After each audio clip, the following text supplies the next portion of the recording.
Magandang hapon, ma'am. Ako pwede makapamit ng pagkain mo.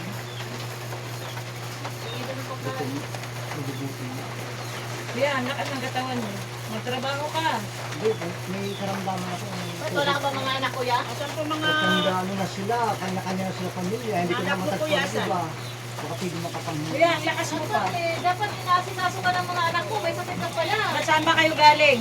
Kaya ako sa ilaya. Ginata naman.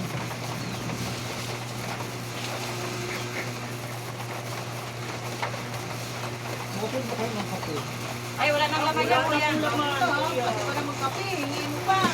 Tsaka kuya, magtrabaho ka ha. Kasi ang ano ng katawan mo, ang liksi mo pa, oh. Baka dapat pupunta ka sa mga anak ko. Pinagkata nga ako nila. Wala, kuya. Yan na lang talaga may bilay namin sa'yo. Wala na laman yan, kuya. Yan ang laman po. Tsaka kuya, ulit-ulit mong sabihin sa'yo, magtrabaho ka. Kasi ang katawan mo, di pa naman pwedeng ganun itong maghihingi ka na lang eh. Tatas ka pa naman kuya, oh. Hindi pwede yung asa ka lang sa ano, hihingi. Ano, kung may sakit ka dapat sa anak. May mga anak ka naman. Pupunta ka sa anak ng mga anak mo. Hindi mo ganyan. Dapat pala ang kayo. Ayun, nakatingin. Nakita ka, kuya. Wala ka. Wala na naman yan, ang kulit mo eh. Wala na pong laman. Tayo, Rosario, ay dagdag mo yung ano, kosa po.